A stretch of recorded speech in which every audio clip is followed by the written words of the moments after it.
Set that up. And we're going to start off with a video. So hopefully the computer and the technology works for us. We've cut this video down a little bit. It's from Vox, and it's a 2020 election campaign. We forwarded through all the election stuff at it because I don't know if anyone here wants to relive 2020 again. But it makes a good setup for us on what we're talking about today, which is home electrification and how that can have an impact on emissions in the US. So I'm going to pull that up if you all bear with me.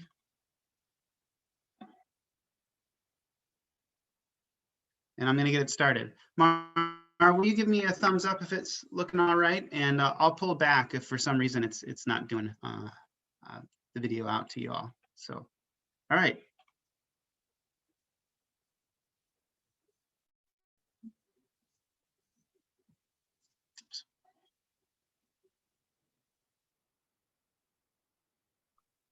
We're not getting any sound, Joel.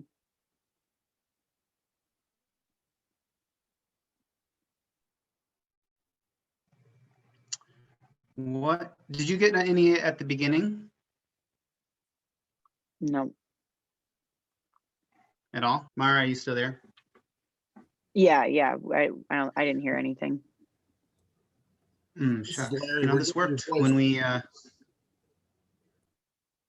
say again, Larry?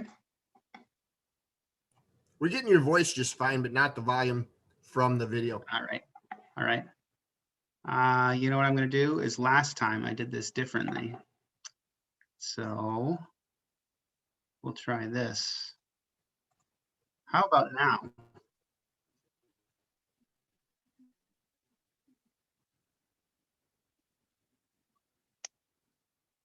I'm not hearing anything.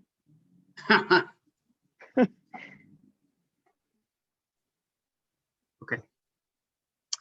That's fine. We'll skip the video. I will shoot out a link to it for everybody if they want to watch it on their own time.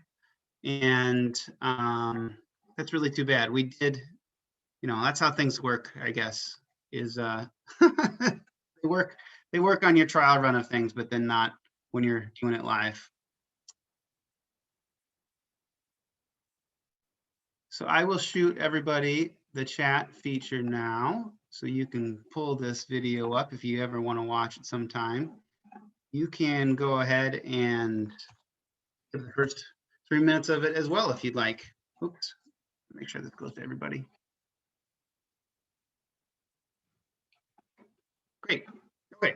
Well, sorry that video didn't work. It was a nice setup to talking about, you know, solving the climate problem from an energy use perspective. So today we're talking about how to do that in 3 steps. One is clean up the electricity supply. Second is to electrify our transportation, or at least the light vehicles in it. And then third is looking at electrifying your home.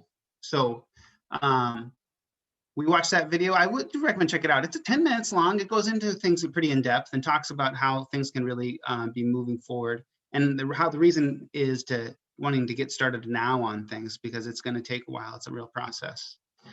So in the video, it references this chart, which is all of the energy and how it's used in the United States, which is a pretty cool thing. So this is all of the input over here on the left side is where the energy is coming from. And then here is how is it going to be used. So this graph is pretty complicated, but it is really cool if you're a nerd and want to dig into things. You can check out Rewiring America for a report that has this graph in it, and you can pore over it or look at it in full zoomable glory on their website. But another way to look at it from a pretty easier perspective is just look, where are our emissions coming from a greenhouse gases perspective. And really it's about 1/4 to 1/3 each of transportation, the electricity sector, and industry, a little bit left over for commercial and residential buildings, and then agriculture.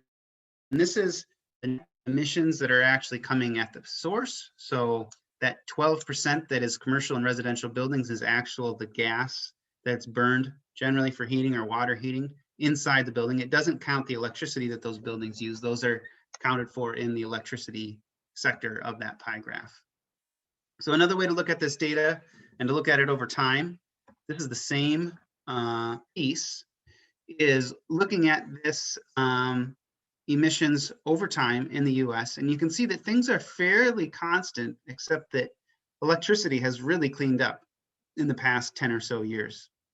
And a lot of that is natural gas replacing coal-fired power plants, as well as adding renewable energy, mostly wind and solar, to the grid. And so you can also, transportation is ticking up. And that 2016 was the crossover point where transportation actually became the biggest sector in the US economy in terms of net emissions. And so that trend has continued over the last couple of years.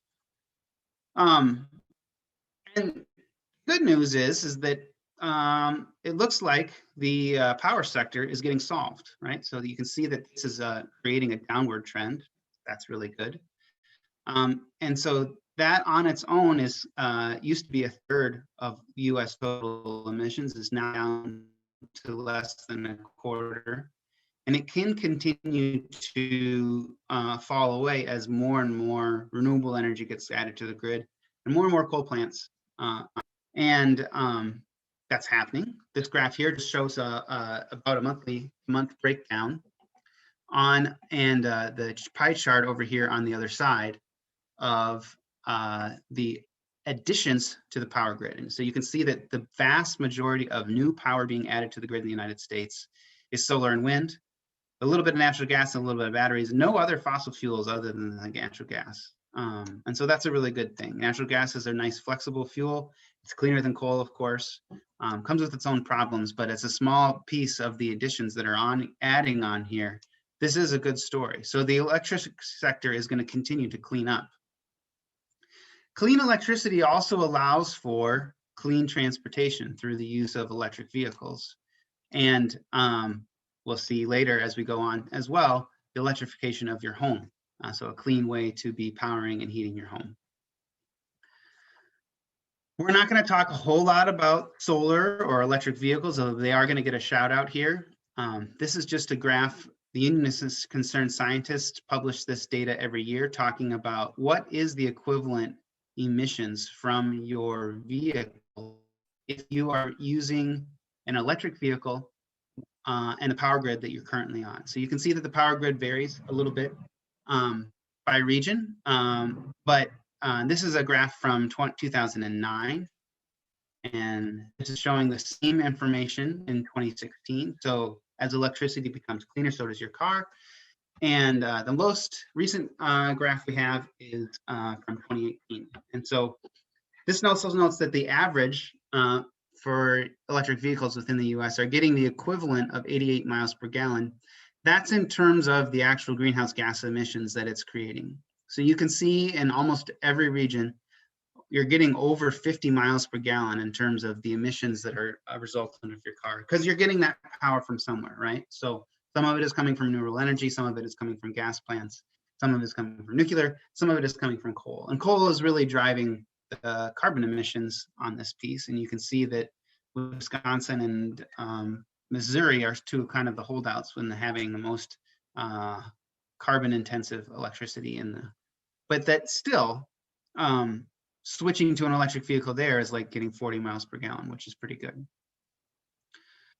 So another thing just to think about this is, as far as looking at that chart from before, where the transportation took up 20 or 30% of the US emissions, light-duty vehicles, so F-150s and smaller, whatever the equivalent is on your other truck types, but those are 59% of the emissions in the transportation sector. So when we talk about transportation, the big majority of that is actually us, consumers, families, businesses, driving around in our personal use cars. And so light duty vehicles are 17% of overall US emissions. And I mentioned that because those are the vehicles that are easier to electrify. We have electric options for cars and for trucks.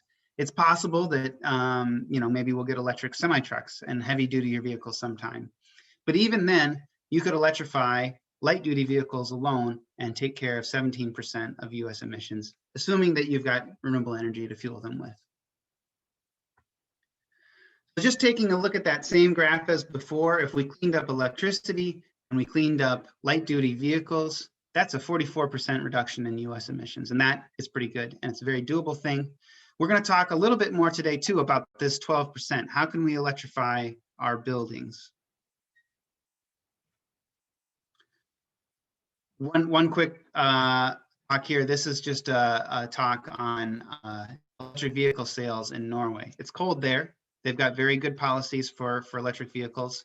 You can see how electric vehicles have grown and really taken market share from fossil fueled vehicles in the past number of years. And I believe that with newer data, I could show you there that they actually reached a crossover point in 2020, where as many new electric vehicles were sold as fossil fueled cars. Quick shot again, if you look deeper into that Rewiring America report, they talk a lot about how we're not actually needing to replace 100% of the energy in the US economy if we switch to an all-electric and a renewable energy future. One of the biggest reasons for that is that there's simply a lot of energy lost when we're burning things to make electricity. And that in a power plant, typical power plant, they have a varied in efficiency, but kind of industry-wide, they're about 40% efficient at turning that energy within the fuel into electricity. So there's 60% losses there. And in theory, if you would switch to a grid with 100% renewable energy, you would only need to make 100% of the energy that you needed. You would not need to make double or more amount of energy. Similar story with heating. Our furnaces are quite efficient, of course, and most of you have a rating on your furnace that's 90 or 95% efficient. So you're only losing a few BTUs out your chimney or your pipe. But heat pumps, which are starting to work in lower and lower temperatures, are actually capturing heat from outdoors and using that ambient heat to bring inside. And so they are more than 100% efficient. And so again, you're able to create a new paradigm where you're using less energy to start with to get the services that you need at the end. Similar, although less crazy of a piece in the internal combustion engine comparing to an electric vehicle. So we've got about system changes here and how things can happen on the big national scale, but I think a lot of you are probably wondering, what can you do yourself? And of course, that's what we're here to help with at the Energy District, helping at both a personal and a local scale. There are 3 easy steps that you can take to do a big reduction in your household emissions, right? So electric vehicles, and just to paraphrase Andrew Yang from the 2020 campaign trail, you don't have to drive an EV. It's not a sacrifice. You get to. That was his response to, I think, Wolf Blitzer being like, you're going to make everybody drive an electric vehicle. By the way, I just want to point out that we are having an electric vehicle showcase at all of the farmers markets. We're taking a break this week for Nordic Fest, but come check out the Saturday farmers markets. We'll be highlighting an electric vehicle each week for the next 5 weeks, I think. So step 1, electric vehicle. It's a great thing. Even getting a plug-in hybrid that can have some all-electric vehicle miles is a huge way to take a chunk out of your driving emissions. So solar, we've talked about this a lot. We're not going to talk about solar a lot today, but check our website for more information or get in touch if you are curious on solar.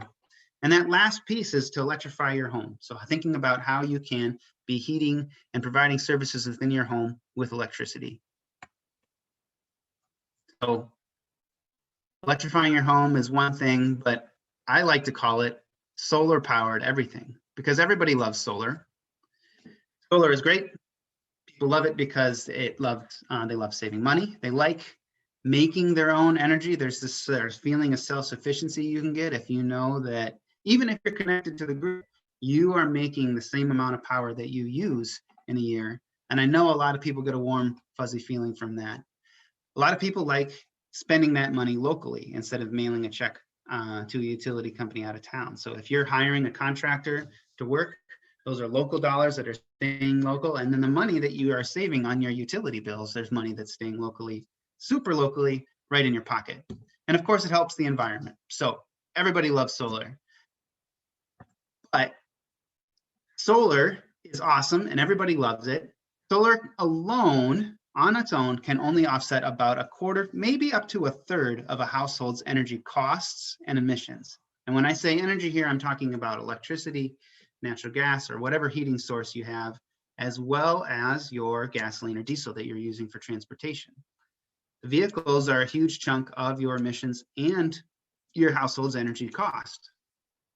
So how do we get people excited about water heaters, right? This is a heat pump water heater. It's from Rheem. I've got one in my basement. It's great. It's 3 or 4 times as more efficient as a regular electric water heater.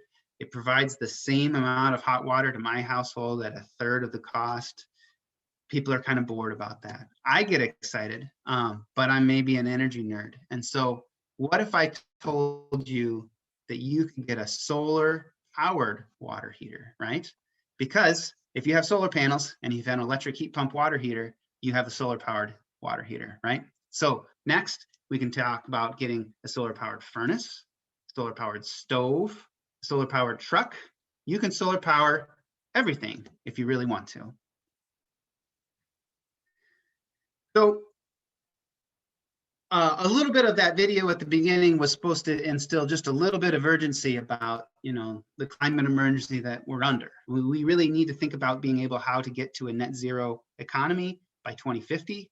And a reminder that we don't have a lot of time to get started on that now, because once you buy a stove or a furnace or a car or a water heater, they might last 20 years, maybe 15 for some of those for a water heater. But after they are installed, people are going to use them until they die. And so if we want to be all electric and carbon free by 2050, what we need to make sure is that we're starting 20 years ahead of time at replacing every single fossil fuel machine, every appliance with an electric one. And so we have 10 years or less to go from a market share of these electric appliances to 100% in just 10 years. And so we need to start thinking about how we can drive those markets now and talking to people about what the benefits of home electrification, vehicle electrification, and renewable energy are. This is just a graph of that from a great guy who's pushing home electrification. He calls it HVAC 2.0. You can check him out at natethehousewhisperer.com if you want to see some of his cool stuff. He has a little S-curve here on the left talking about how we can get a market adoption up to 100%. So S-curve is typically how a lot of technologies are adopted. They start slowly at first, they go fast in the middle, and then they sort of taper towards the end. And so that's what we're looking at. How do we do that in 10 years? And then after 10 years, if you are at 100% replacement rate, it's still another 20 year of a ticking clock in terms of how do you get to actual replacing the pieces that are already in people's homes and are on the road. Here's the good news, we can do it. And we can make our homes a lot better in the process. So generally speaking, these are general statements here, but a lot of homes are drafty. A lot of them can be uncomfortable. They can be noisy if the furnace is loud and obnoxious. A lot of times, an oversized furnace and an undersized ductwork will make those, you can hear that start up inside your house. Your ducts will pop when the vacuum starts to happen on the return side, or just the furnace fan is really loud. A lot of times the home are unevenly heated. I don't know if you have a room that is warmer or colder than the rest of your house. And of course, they're relying on fossil fuels, which may or may not be a problem for you. But it's something that we need to think about how we can have either renewable fossil fuels or be switching to renewable electricity, powering and heating our homes. And so all these problems listed ahead can be solved through right size, variable speed electric equipment, right? So the products already exist to solve these problems. We just need customers and contractors comfortable with them. At the end of this, we will highlight some projects to show you that it has already been done. There are all electric homes working just fine in Decorah. So this isn't something that's cutting or bleeding edge.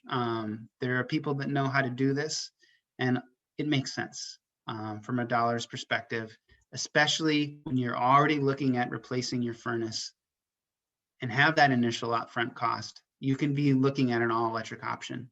And we'll talk more about what that looks like and how that can be a really good thing.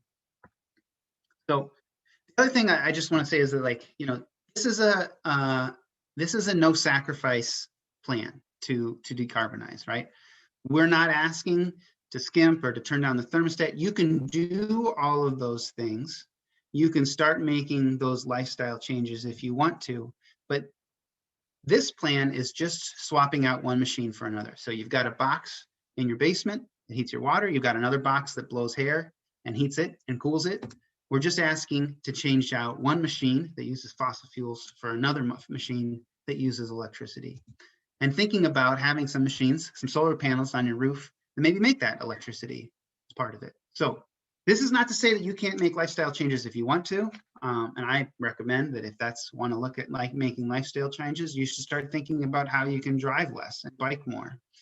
But this is focusing on the big impactful changes, right? So if you can change out your furnace and your car and your water heater, maybe even your stove, those are the big things in terms of your household carbon usage. And if you do some big projects, you don't have to sweat the small stuff. So this is about changing the equipment. It's not about changing your life. You can change your life if you want, but that's not what we're here for. So what do I want you to do? I want you to stop buying fossil fuel machines. You don't need to go run and tear things out of your house right now. But when you're looking at new purchases, I want folks to be thinking about electric options, right? So if you buy a new car, I would say, if you're serious about the climate emergency and the adjustments that need to be made, that new car has to be electric, right? So you're allowed to buy a used gas or diesel car for now if you'd like. But if you're looking at spending all the dollars on a new car, you need to be looking at seriously at electric cars, or at least plug-in hybrids, right? So I say that first because that is really just the biggest impact that one household can make in a very much in a pain-free way. And again, come check out electric vehicles at our solar at our farmers market series over the next few weeks. So another thing is, don't buy another gas water heater. Get an all-electric heat pump water heater installed. They are already a cost-effective replacement. They cost about the same to operate as natural gas. And so while it doesn't make a ton of sense to rip out your working natural gas water heater to put an electric heat pump water heater in now, because there isn't a lot of savings. It's just, it runs at the same cost. But if you're looking at putting in a new water heater, the electric heat pump water heater costs the same as a high efficiency gas water heater does. And so they're already cost effective at replacement. The caveat to this is if you are heating your water heater with propane, it's probably cost effective and you could save a few $100 a year right away from switching to an electric heat pump water heater. So you should look at those even in an early replacement. Another recommendation I have to you is to buy an induction cooktop, right? You can get these for 50 to 80 bucks. Induction cookers are way, way better than any electric stove that you've ever used before. They can boil water in like 5 minutes. They're super fast. They're using magnets, and so they'll work on any pan or cooking equipment that is magnetic. So, and that's most of them. We are using one in our kitchen right now because it makes so much less extra heat. And so I don't really mess around with it. I don't know. I just got it this summer, so maybe we'll use it in the winter for boiling water real quickly and everything. But it puts off so much less heat, and so the kitchen is way, way more comfortable in the heating season to be dealing with it. And so I say, buying a portable one now. You can use it for camping. You can use it for cooking stuff outside.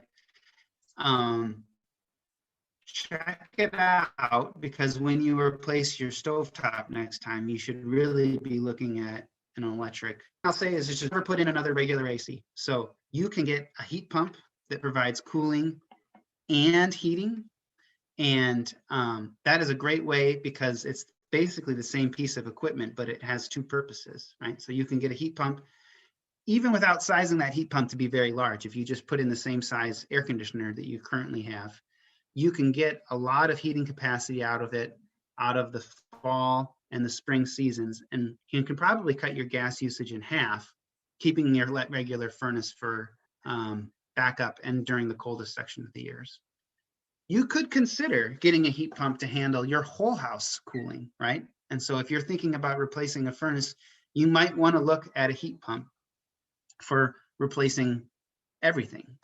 And so this is the same thing as the water heater, right? So I would say that right now that a heat pump is going to cost slightly bit more than a natural gas furnace, because natural gas prices are very low right now. But if you're a propane customer, you could probably save a lot of money by getting a heat pump, either as a supplemental heating source or as looking at a full home and being able to ditch that LP tank altogether. And then last of all, think about solar, get a quote. We've got more solar events coming up and lots of good stuff on our website as far as archive talks and a how-to guide for what you're to be thinking about solar for yourself. So, okay. And just one more note, if you are serious, if anyone on today, or if you know anyone else who's serious about whole home electrification, let's talk. I'd be excited to talk about how getting a couple of these demonstration projects up and running so that people can think about how that process works from beginning to end and how pain-free really it can be. We can discuss whether your house would be a good candidate. A note, I will just say that it's generally going to be easier for homes that have a forced air, so a furnace with ductwork as the best candidates. It's going to be tougher if you have a radiator or any sort of hot water hydronic heating. So, okay. And I promised at the end that I would show some examples of all electric homes here in Decorah. So this is a duplex that Mossman Construction put up recently. These are new big houses, and I don't think that the electrification is what cost them premium price. They're nice homes. I think that they sold for somewhere between $250,000 and $300,000. One of these was a little bit bigger with a walkout basement, but this is up in the Venheim edition. They've got solar on the back, and so they are designed to be a net zero house with that solar making 100% of the energy, and that includes the heating and the cooling and everything else that's going on within the house. This is not new. Here's a picture that I pulled from the assessor's site. Mossman's built this house in I'm not actually sure on the date, 2015, 2016. I know that it's had at least 5 years of someone living in it. And it is, again, it's an all electric house. Obviously the solar there is more visible on that one, okay? But it's not just for new houses. This is a project that the Energy District did about 10 years ago, where we took this 1954, I think is the date, house. It's kind of a ranch, one style house. We did a whole lot of work consulting and recommended that the work get done where the insulation in the attic got replaced. They tore off the siding and insulated the walls from the outside before they added foam board and this stucco that looks nice, and insulated in the basement as well. So I did the calcs on this and estimated that we dropped the heating usage in this house from its initial piece down to, we dropped it by 70%. So it's using less than a third of the energy that it used to before. Now, at the time, heat pump technology was not what it is now. And so this has a furnace, a gas furnace, as well as a heat pump that provides heating and cooling. So cooling all summer, heating in the fall and the spring. The furnace kicks in once it drops below 10 or 15 degrees outside and does a good bit of the heating throughout the year. And it does have a gas water heater, but those appliances are getting to be about 10 years old right now. And this house would be a perfect one for home electrification because it's already so efficient, and it's just that the technology on the heat pumps wasn't quite there at the time 10 years ago. So again, doesn't make sense necessarily to swap this equipment out early, but looking at it when it's reached its end of life makes a whole lot of sense. And you could certainly do 2 quick switches and it would be gas free. And then this is my house. This is a big and drafty house, and I'm looking at doing some partial electrification towards the end of the summer. I'm going to put a heat pump in to heat and cool the upper floor and the walk-up attic. I'm going to leave the gas furnace in the basement for now, but I've already switched out to a heat pump water heater.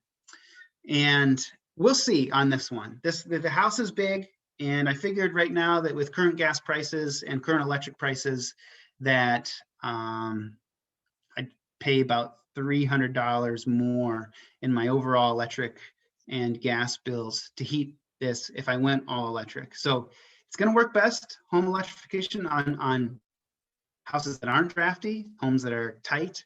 This house still needs a lot of work. I'm thinking that maybe if we get it buttoned up a little bit better, the heating loads will drop and that home electrification won't look quite so expensive. But I'm thinking about it. And even on a house that's this big, 2,000 square feet, with no insulation in the walls and minimal attic insulation, the fact that the numbers come out marginal is pretty good. And if we ever had cheaper electricity, that could certainly change the thing, the paradigm on that electrification piece. So, great. If you've got any questions, I think we've got a few enough participants today that we can allow you to unmute yourself and you can pop in with them. Just try not to speak on top of each other.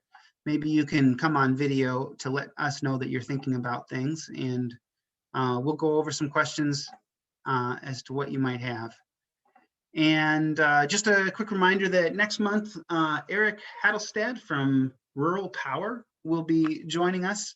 He's talking about proposed federal legislation that is going to enable a lot of transition to renewable energy at the rural electric cooperative level. So kind of exciting thing tied to COVID relief, basically giving a bunch of money to rural electric cooperatives as well as their combined generation and transmission cooperatives for building new renewable energy and phasing out their fossil fuel plant. And so we are also planning an in-person energy breakfast for September. So if you've missed seeing everybody in person, stay tuned, cross your fingers that we can get that sorted out. We're looking at details for a venue and a speaker that we have mostly lined up, but not ready to announce yet. So thanks everybody for joining us today, and I'm gonna stop sharing screens. And so maybe someone wants to hop on with some questions. If you would like to ask questions in the chat, you can certainly do that as well.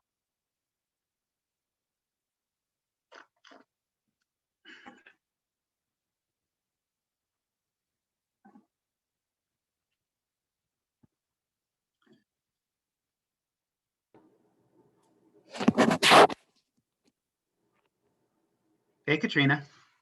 Hey, Joel. Good to see you. Yeah. Thank you for that. You brought up a good point when you were talking about your house and how you wanted to, beautiful home, by the way, how you want to button that up and make it more efficient. So, and I think you brought up a good point. Maybe it would be better to do an energy assessment before and or as you're adding some of these electric accessories, you know, like your electric heat pump, et cetera. Is that kind of what you would recommend? Oh yeah, and I should say, I mean, I've done an energy assessment on my house, right? It wasn't long after we moved in that I had a blower door test. Oh, I believe it. and you know, it is tighter than I expected. I expected to find lots of big leaks, but it still has a lot of old windows that are in rough shape and need to be fixed. And we're going to be chipping away at those leaks over the years. So yes, absolutely. An energy audit is key, and a blower door test is key to understanding how your home uses energy. To really do a good job at even sizing heating equipment, which is really, really crucial to an energy efficient and a comfortable house. You should have a blower door number to know how to put in those calculations, because otherwise you're just guessing. You're saying, oh, it looks like this house might be leaky. I'm going to pick a number kind of out of a hat to use for my heating load and cooling calculations. Okay. All right. Very good. Thank you. Mm-hmm. And that reminds me, if there's anyone on who is a member of Allen Mickey Clayton Rural Electric Cooperative, or is an Iowa member of My Energy, The Energy District did get a small grant from the Beneficial Electrification League. And if you're interested in home electrification, we have two services: an enhanced AmeriCore direct install. Well, they'll be doing lights and a blower door test and some basic air sealing, but also giving you some figures on energy savings for your house. We've got 20 of those to give out for free and 5 in-depth home electrification audits. So again, those are for REC members, Iowa members of My Energy, and members of Allen Key Clayton REC.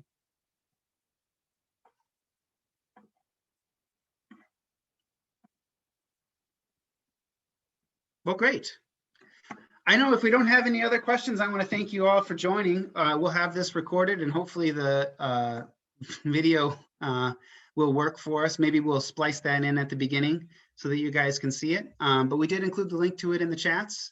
If any of you have questions about home electrification or are interested in an energy audit or know any of your neighbors who live out in REC territory, tell them to get in touch with us. You can email me, or you can email giahomeaudits@energydistrict.org.